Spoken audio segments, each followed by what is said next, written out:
Hello കൂട്ടുകാരെ, എല്ലാവർക്കും നിജൂസ് വേൾഡിൻ്റെ പുതിയൊരു വീഡിയോയിലേക്ക് സ്വാഗതം. എല്ലാവരും സുഖമായിട്ടിരിക്കുന്നെന്ന് വിശ്വസിക്കുന്നു. ഞങ്ങളിവിടെ സുഖമായിട്ടിരിക്കുകയാണ്. അപ്പോൾ എല്ലാവരും സന്തോഷത്തോടെയും ആരോഗ്യത്തോടെയും ഒക്കെ ഇരിക്കുക കേട്ടോ. എല്ലാ സ്ത്രീകളുടെയും കൂടപ്പിറപ്പാണ് നടുവേദന എന്നാ പറയുന്നത്. അതുപോലെ തന്നെ ഒരു ഡെലിവറി കഴിഞ്ഞവർക്ക്, പ്രത്യേകിച്ച് അത് സി സെക്ഷൻ കഴിഞ്ഞവർക്ക്, അവരുടെ ആ ഒരു കുഞ്ഞിൻ്റെ അത്രയും നാൾ വരെ ആ കുഞ്ഞ് വരുന്ന സമയം മുതൽ തന്നെ അതിൻ്റെ കൂടപ്പിറപ്പായിട്ട് അമ്മയ്ക്ക് കിട്ടുന്ന ഒരു ട്രോഫിയാണ് നടുവേദന എന്നാ പറയുന്നത്. ഈ നടുവേദന വെച്ചിട്ട് നമുക്ക് പ്രഗ്നൻസി കൺഫേം ചെയ്യാൻ പറ്റുമോ എന്ന് ചോദിച്ചു കഴിഞ്ഞാൽ തീർച്ചയായിട്ടും നമുക്ക് സാധിക്കും. എപ്പോൾ മുതൽ നടുവേദന നമുക്ക് തുടങ്ങും, എങ്ങനെയാണ് ഏർലി പ്രഗ്നൻസി ബാക്ക് പെയിൻ നമ്മൾ ഡിറ്റക്ട് ചെയ്യുന്നത്, ഏതൊക്കെ ശരീരഭാഗങ്ങളിൽ, അതായത് നമ്മളിപ്പോൾ ബാക്ക് പെയിൻ എന്ന് പറയുമ്പോഴേക്കും നമുക്ക് മുതുകിൻ്റെ ആ ഒരു ഭാഗം മൊത്തം നമ്മൾ ബാക്ക് പെയിൻ ആയിട്ട് കൺസിഡർ ചെയ്യാറുണ്ടല്ലോ. ഇതിൽ ഏത് ഭാഗങ്ങളിലൊക്കെയാണ്, ഏത് പൊസിഷനിലൊക്കെയാണ് ഏർലി പ്രഗ്നൻസിയുടെ ബാക്ക് പെയിൻ ഉണ്ടാവുന്നതെന്ന് നമുക്ക് നോക്കാം. വീഡിയോ നമുക്ക് സ്റ്റാർട്ട് ചെയ്യാം.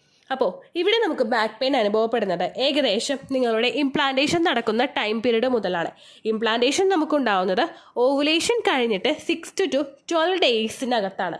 ഓവുലേഷൻ നടക്കുന്ന സമയത്തിന് ഒരു മണിക്കൂർ മതി നിങ്ങൾക്ക് കൃത്യമായിട്ട് ഫെർട്ടിലൈസേഷൻ നടക്കാൻ, അതായത് ബീജസങ്കലനം നടക്കാനായിട്ട്.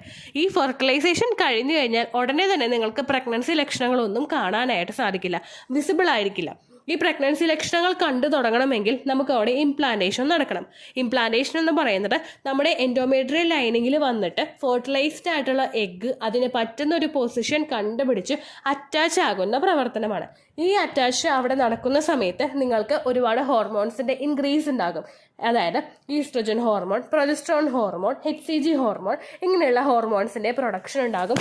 അതുപോലെ തന്നെ നിങ്ങളുടെ ശരീരം കൃത്യമായിട്ട് സ്ട്രെച്ച് ആകുന്നതിന് വേണ്ടിയിട്ട്, യൂട്രസ് കൃത്യമായിട്ട് എക്സ്പാൻഡ് ആകുന്നതിന് വേണ്ടിയിട്ട് നിങ്ങളുടെ ശരീരത്തിൽ റിലാക്സിൻ എന്ന് പറയുന്നൊരു ഹോർമോൺ പുറപ്പെടുവിപ്പിക്കുന്നുണ്ട്. പ്രഗ്നന്റ് ആകുന്നതിന് മുൻപ് തന്നെ സ്ത്രീ ശരീരത്തിൽ ഉണ്ടാകുന്ന ഒരു ഹോർമോണാണ് റിലാക്സിൻ എന്ന് പറയുന്നത്. പക്ഷേ ഇതിൻ്റെ അളവെന്ന് പറയുന്നത് നമുക്ക് തിരിച്ചറിയാൻ പറ്റാത്ത തരത്തിൽ ലോ ആയിരിക്കും ഹോർമോണിൻ്റെ വാല്യൂ. എന്നാൽ നിങ്ങൾ പ്രഗ്നൻസി പോസിറ്റീവ് ആകുമ്പോഴേക്കും റിലാക്സിൻ ഹോർമോൺ നമ്മുടെ ശരീരത്തിലെ ഓരോ അവയവങ്ങളിലോട്ട് സ്പ്രെഡ് ആയിക്കൊണ്ടിരിക്കും ഇതിൻ്റെ പ്രവർത്തനം.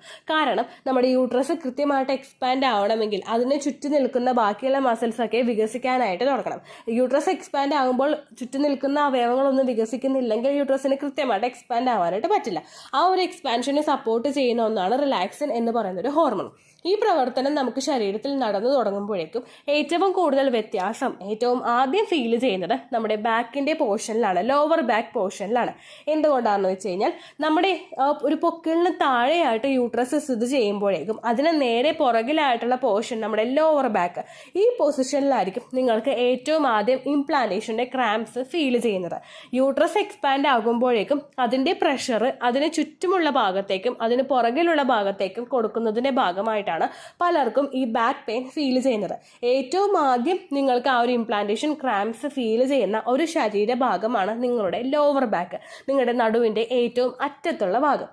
അടുത്തതായിട്ട് നമുക്ക് ഭാഗങ്ങളുണ്ട്, ഓരോ ഭാഗത്തും നമുക്ക് ഫീൽ ചെയ്യാം കേട്ടോ. ഇവിടെ നമുക്ക് അടുത്തൊരു പോർഷൻ വരുന്നത് നിങ്ങൾ ജസ്റ്റ് ഒന്ന് കയറിയിട്ടുള്ള ഭാഗത്ത്, ലോവർ ബാക്കിനേക്കാളും കുറച്ചുകൂടി മുകളിലുള്ള ഭാഗത്ത് നിങ്ങളുടെ ആ ഒരു ബ്രസ്റ്റിന് നേരെ പുറകിലായിട്ടുള്ള ആ രണ്ട് സൈഡിലും, ലെഫ്റ്റ് സൈഡിലും റൈറ്റ് സൈഡിലും നിങ്ങൾക്ക് വേദന ഫീൽ ചെയ്യാം.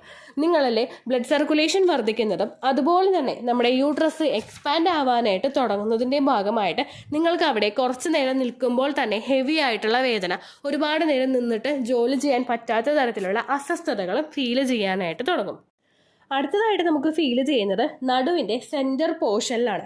ഈ സെൻറ്റർ പോർഷനിൽ നമുക്ക് ഉണ്ടാവുന്നത് ഏറ്റവും ആദ്യത്തെ റീസൺ ഇംപ്ലാന്റേഷന്റെ ക്രാംസ് ആണെങ്കിൽ, രണ്ടാമതായിട്ട് നമുക്ക് ഉണ്ടാവുന്നത് നമ്മുടെ ശരീരത്തിൽ ഉണ്ടാവുന്ന കോൺസ്റ്റിപ്പേഷൻ മൂലവും അതുപോലെ തന്നെ നമ്മുടെ ശരീരത്തിൽ ഉണ്ടാവുന്ന ബ്ലോട്ടിംഗ് മൂലവുമാണ്. ഈ കോൺസ്റ്റിപ്പേഷൻ, അതായത് മലബന്ധവും വയറിലുണ്ടാകുന്ന മറ്റു പല അസ്വസ്ഥതകളും നമുക്കുണ്ടാവുന്നത് നമ്മുടെ ഡൈജഷൻ സ്ലോ ആകുന്നത് കൊണ്ടാണ്. ദഹന പ്രക്രിയ പ്രൊജസ്ട്രോൺ ഹോർമോണിന്റെ പ്രവർത്തനം കൊണ്ട് സ്ലോ ഡൗൺ ആകുമ്പോഴേക്കും ഇതിന്റെ ഭാഗമായിട്ട് പ്രോപ്പറായിട്ട് ഡൈജഷൻ ഉണ്ടാവില്ല. അങ്ങനെ വന്നു കഴിഞ്ഞാൽ വയറ്റിൽ നിന്ന് പോകാനായിട്ട് ബുദ്ധിമുട്ടുണ്ടാകും. വയറ്റിൽ നിന്ന് പോകുന്നത് ക്ലിയർ ആകാതെ വരുംതോറും നിങ്ങൾക്ക് വയറിൽ ഇടയ്ക്കിടയ്ക്ക് കുത്തിയുള്ള വേദനകളും ഗ്യാസ് വന്ന് തിങ്ങുന്നത് പോലുള്ള ബുദ്ധിമുട്ടുകളും അനുഭവപ്പെടും. അതുകൊണ്ട് തന്നെ ഇതിന് നേരെ പുറകിലുള്ള പോർഷനിലും നിങ്ങളുടെ നടുവിന്റെ ഭാഗത്ത്, നടുവിന്റെ സെന്റർ പോർഷനിലും നിങ്ങൾക്ക് ഇതുപോലുള്ള വേദനയും അസ്വസ്ഥതയും വളരെ എളുപ്പത്തിൽ പ്രഗ്നൻസിയുടെ സ്റ്റാർട്ടിംഗ് സ്റ്റേജിൽ തന്നെ ഫീൽ ചെയ്യാനായിട്ട് സാധിക്കും കേട്ടോ. പ്രധാനമായിട്ടും ഇംപ്ലാന്റേഷൻ ക്രാംസിനെ നമ്മൾ ഇതിന് കുറ്റപ്പെടുത്തി കഴിഞ്ഞാലും ഡീഹൈഡ്രേഷൻ കൊണ്ടും അതുപോലെ നിങ്ങളിൽ ഉണ്ടാകുന്ന ന്യൂട്രീഷണൽ ഡെഫിഷ്യൻസീസ് കൊണ്ടും നിങ്ങൾക്ക് ഈ ഒരു ബുദ്ധിമുട്ട് ഉണ്ടാകാം. പ്രഗ്നൻസി ട്രൈ ചെയ്യുന്ന സമയം മുതൽ തന്നെ സ്ത്രീകൾ പ്രിനേറ്റൽ വിറ്റമിൻസ് എടുക്കണമെന്ന് പറയുന്നത് അതുകൊണ്ടാണ്. ശരീരത്തിൽ കാൽസ്യത്തിൻ്റെയോ അതുപോലെ അയേണിൻ്റെയോ ഫോളിക് ആസിഡിൻ്റെയോ ഒക്കെ ഡെഫിഷ്യൻസി വന്നു കഴിഞ്ഞാൽ നമ്മുടെ ശരീരം എംബ്രിയോയ്ക്ക് അതിൻ്റെ ഡെഫിഷ്യൻസി കൊടുക്കാതെ നമ്മളുടെ ശരീരഭാഗത്തു നിന്നും എടുത്തിട്ട് അത് എംബ്രിയോയ്ക്ക് കൊടുക്കാൻ വേണ്ടിയിട്ട് ശ്രമിക്കും. എസ്പെഷ്യലി നിങ്ങളുടെ ശരീരത്തിൽ കാൽസ്യത്തിന്റെ ഡെഫിഷ്യൻസി ഉണ്ടെങ്കിൽ ആ കാൽസ്യം നിങ്ങളുടെ എല്ലിൽ നിന്നൊക്കെ എടുത്തിട്ട് കുഞ്ഞിലോട്ട് എത്തിക്കാൻ വേണ്ടിയിട്ട് നമ്മുടെ ശരീരം പരിശ്രമിക്കും. നടുവിന്റെ ഭാഗത്തും മുട്ടിന്റെ ഭാഗത്തും കാലിന്റെ ഭാഗത്തും ഒക്കെ നമുക്ക് വേദന അനുഭവപ്പെടുന്നത് അതുകൊണ്ടാണ്. ന്യൂട്രീഷണൽ ഡെഫിഷ്യൻസീസ് ഉണ്ടാകുന്ന ഒരു സ്ത്രീക്ക് പിന്നീട് അങ്ങോട്ടേക്കുള്ള ഓരോ സമയത്തും ഇത്തരത്തിലുള്ള വേദനകളും അസ്വസ്ഥതകളും ഭയങ്കര കൂടുതലായിട്ടും അനുഭവപ്പെടാനായിട്ട് ചാൻസ് ഉണ്ട് കേട്ടോ. അടുത്ത റീസൺ ആയിട്ടുള്ള ഡീഹൈഡ്രേഷൻ എന്ന് പറയുന്നത് നമ്മുടെ ശരീരത്തിൽ ആഡിക്വേറ്റ് ആയിട്ടുള്ള വാട്ടറിന്റെ റിക്വയർമെന്റ് ഇല്ലാത്തതാണ്.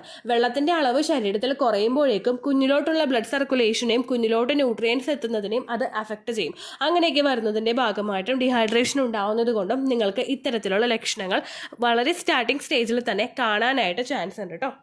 അതുപോലെ തന്നെ ഇങ്ങനെയുള്ള വേദനയും അസ്വസ്ഥതയൊക്കെയും വരുമ്പോഴേക്കും നിങ്ങൾ കൂടുതൽ സ്ട്രെച്ച് ആകാൻ വേണ്ടിയിട്ടുള്ള എക്സസൈസുകൾ ചെയ്ത് ശരീരത്തിനെ സപ്പോർട്ട് ചെയ്യുന്നത് നല്ലതാണ്. ആ സമയങ്ങളിൽ, അതായത് ഇംപ്ലാന്റേഷൻ നടക്കുന്ന സമയം മുതൽ തന്നെ ലെഗ് അപ്പ് ദ വോൾ എക്സസൈസോ റിക്ലൈൻഡ് ബൗണ്ട് ആംഗിൾ പോസോ, അതായത് നമ്മൾ കിടന്നിട്ട് ബട്ടർഫ്ലൈ എക്സസൈസിന് നമ്മൾ കാല് പിടിക്കില്ലേ, രണ്ട് കാലുകളും ജോയിൻ ചെയ്ത് വെച്ചിട്ട് കിടക്കുന്ന ആ ഒരു എക്സസൈസ്, അതും നിങ്ങൾ ചെയ്യുന്നത് നിങ്ങളുടെ ശരീരഭാഗങ്ങൾ സ്ട്രെച്ച് ആകാൻ വേണ്ടിയിട്ട് സപ്പോർട്ട് ചെയ്യും. അതുപോലെ തന്നെ വാക്കിംഗ് പോലെയുള്ള മൈൽഡ് ആയിട്ടുള്ള എക്സസൈസുകൾ ചെയ്യുന്നതോ 8 വാക്കിംഗ് ഒക്കെ ചെയ്യുന്നതോ നിങ്ങളുടെ ശരീര അവയവങ്ങളിലോട്ടും ചുറ്റുമുള്ള ഭാഗത്തോട്ടുമുള്ള ബ്ലഡ് സർക്കുലേഷൻ വർദ്ധിപ്പിക്കുന്നതിന് വേണ്ടിയിട്ട് സഹായിക്കുന്നു. ഇങ്ങനെ വന്നു കഴിഞ്ഞാൽ ശരീരത്തിന് പെട്ടെന്ന് എക്സ്പാൻഡ് ആകാൻ വേണ്ടിയിട്ടുള്ള ഒരു സപ്പോർട്ട് നമുക്ക് കൊടുക്കാനായിട്ട് സാധിക്കും. അതുപോലെ തന്നെ പ്രഗ്നൻസി ആകുന്ന സമയങ്ങളിൽ നിങ്ങൾ ഒരു ദിവസം 8 ഗ്ലാസ് വെള്ളം കുടിക്കുന്നുണ്ടെങ്കിൽ അത് 10 ഗ്ലാസ് ആയിട്ടോ 12 ഗ്ലാസ് ആയിട്ടോ കൂട്ടാൻ വേണ്ടിയിട്ട് നിങ്ങൾ ശ്രദ്ധിക്കുക. വെള്ളത്തിന്റെ റിക്വയർമെന്റ് കൂടുന്നതിനനുസരിച്ചിട്ടും നിങ്ങൾക്ക് ഇതുപോലുള്ള വേദനയും ഡിസ്കംഫർട്ടും ഉണ്ടാകുന്നതിന്റെ അളവ് കുറയ്ക്കാനായിട്ട് സാധിക്കും.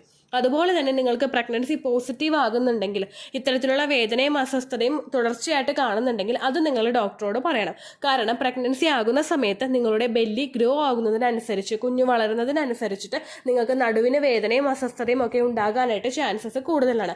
അപ്പോൾ പിന്നീട് അങ്ങോട്ടേക്ക് അത് വേഴ്സ് ആയിട്ട് പറയുന്നതിനേക്കാളും നല്ലത് സ്റ്റാർട്ടിങ്ങിൽ തന്നെ നിങ്ങളത് ഇൻഫോം ചെയ്യുന്നതാണ്. എൻ്റെ സെക്കൻഡ് പ്രഗ്നൻസിയിൽ ഈ ഒരു ബുദ്ധിമുട്ടുണ്ടായപ്പോഴേക്കും ഡോക്ടറോട് പറഞ്ഞതിന് ശേഷം വിറ്റമിൻ ഇയുടെ മെഡിസിൻ എനിക്ക് സപ്ലിമെന്റ് എനിക്ക് തന്നിട്ടുണ്ടായിരുന്നു. അത് ഞാൻ കണ്ടിന്യൂസ് ആയിട്ട് കഴിച്ചപ്പോഴേക്കും വേദന കുറച്ച് കുറവുണ്ടായിരുന്നു കേട്ടോ. അങ്ങനെ നിങ്ങൾക്ക് മെഡിസിൻ ഉപയോഗിക്കാവുന്നതാണ്. അതുപോലെ തന്നെ ഇംപ്ലാന്റേഷൻ നടക്കുന്ന സമയം മുതൽ തന്നെ നിങ്ങൾ പ്രഗ്നന്റ് ആകാനായിട്ട് ചാൻസ് ഉണ്ട് എന്ന് വിചാരിച്ചുകൊണ്ട് തന്നെ ഫ്രൂട്ട്സും വെജിറ്റബിൾസും ധാരാളം കഴിക്കുക. ന്യൂട്രീഷണൽ ഡെഫിഷ്യൻസീസ് ഉണ്ടാകുന്നത് അവോയ്ഡ് ചെയ്യാൻ വേണ്ടിയിട്ട് അത് നിങ്ങളെ സഹായിക്കും. അതുപോലെ തന്നെ ഒരുപാട് നേരം നിന്നിട്ടോ ഇരുന്നിട്ടോ കിടന്നിട്ടോ ഒക്കെ നിങ്ങൾക്ക് എപ്പോഴാണോ നിങ്ങൾക്ക് ഈ ഒരു വേദനകളൊക്കെ വരുന്നത് ആ സമയങ്ങളിൽ നിങ്ങൾ കുറേയും കൂടി ആക്റ്റീവ് ആകാനായിട്ട് ശ്രദ്ധിക്കുക. ഒരുപാട് നേരം നിന്ന് ജോലി ചെയ്യുമ്പോഴേക്കും ഒരുപാട് നേരം ഇരുന്ന് ജോലി ചെയ്യുമ്പോഴേക്കും നിങ്ങൾക്ക് മറ്റുള്ള അസ്വസ്ഥതകൾ ഉണ്ടെങ്കിൽ നിങ്ങൾ ആ ജോലിയിൽ നിന്നും ഒരു 10 മിനിറ്റോ 15 മിനിറ്റോ ഒക്കെ മാറി നിന്ന് ഒന്ന് റിലാക്സ് ആയി റെസ്റ്റ് എടുത്തിട്ട് നിങ്ങൾ ബാക്കി ജോലി കണ്ടിന്യൂ ചെയ്യുക. അതുപോലെ തന്നെ ചില ആളുകൾക്ക് നിവർന്ന് കിടക്കുമ്പോഴേക്കൊക്കെ വേദന ഉണ്ടാവാറുണ്ട്. അങ്ങനെയുള്ളവർക്ക് പ്രഗ്നൻസി പില്ലോസും യൂസ് ചെയ്യുന്നത് നല്ലതായിരിക്കും കേട്ടോ. ഒരുപാട് നിങ്ങൾ ബോഡിയെ ടയേർഡ് ആക്കാതിരിക്കാൻ പ്രത്യേകം ശ്രദ്ധിക്കുക. കുമ്പിട്ട് നിവർന്ന് മുറ്റമടിക്കുന്ന സമയത്തോ തുണി ഊരുന്ന സമയത്തോ ഡിസ്കംഫർട്ട് ഉണ്ടെങ്കിൽ നിങ്ങൾ ആ ജോലികൾ മറ്റാരുടെയെങ്കിലും സഹായത്തോടു കൂടി ചെയ്യാനായിട്ട് ശ്രദ്ധിക്കുക കേട്ടോ. അപ്പോൾ ഇത്രയേ ഉള്ളൂ വീഡിയോ. യൂസ്ഫുൾ ആയി കാണുമെന്ന് വിശ്വസിക്കുന്നു. യൂസ്ഫുൾ ആവുന്നുണ്ടെങ്കിൽ ലൈക്ക് ചെയ്യുക, ഫ്രണ്ട്സിനൊക്കെ ഷെയർ ചെയ്യുക കേട്ടോ. പണ്ടത്തെ വീഡിയോയ്ക്ക് കമൻറ്റ്സ് ഇടുന്നവർക്കോ ഇതുവരെ വീഡിയോസ് അപ്ലോഡ് ചെയ്തിട്ട് വീഡിയോസിൽ കമൻറ്റ് ചെയ്തിട്ട് റിപ്ലൈ കിട്ടാത്തവർക്കോ ഈ വീഡിയോയുടെ താഴെ കമൻറ്റ് കോപ്പി പേസ്റ്റ് ചെയ്യാവുന്നതാണ്. ഒരുപാട് പ്രശ്നങ്ങൾ ഉണ്ടായതുകൊണ്ട്, ആരോഗ്യ പ്രശ്നങ്ങൾ ഉണ്ടായതുകൊണ്ട് പലരുടെയും കമൻസിന് കൃത്യമായിട്ട് റിപ്ലൈ കൊടുക്കാനായിട്ട് സാധിച്ചില്ല. അതുകൊണ്ട് നിങ്ങളിപ്പോൾ കമൻറ്റ് ഇതിൻ്റെ താഴെ കോപ്പി പേസ്റ്റ് ചെയ്യുകയാണെങ്കിൽ ഞാൻ റിപ്ലൈ തരാനായിട്ട് പ്രത്യേകം ശ്രദ്ധിക്കുക കേട്ടോ. ഓക്കെ, അപ്പോൾ ഇത്രയേ ഉള്ളൂ വീഡിയോ. യൂസ്ഫുൾ ആയി കാണുമെന്ന് വിശ്വസിക്കുന്നു. അടുത്തൊരു വീഡിയോ ആയിട്ട് നമുക്കപ്പോൾ വീണ്ടും കാണാം. ബൈ.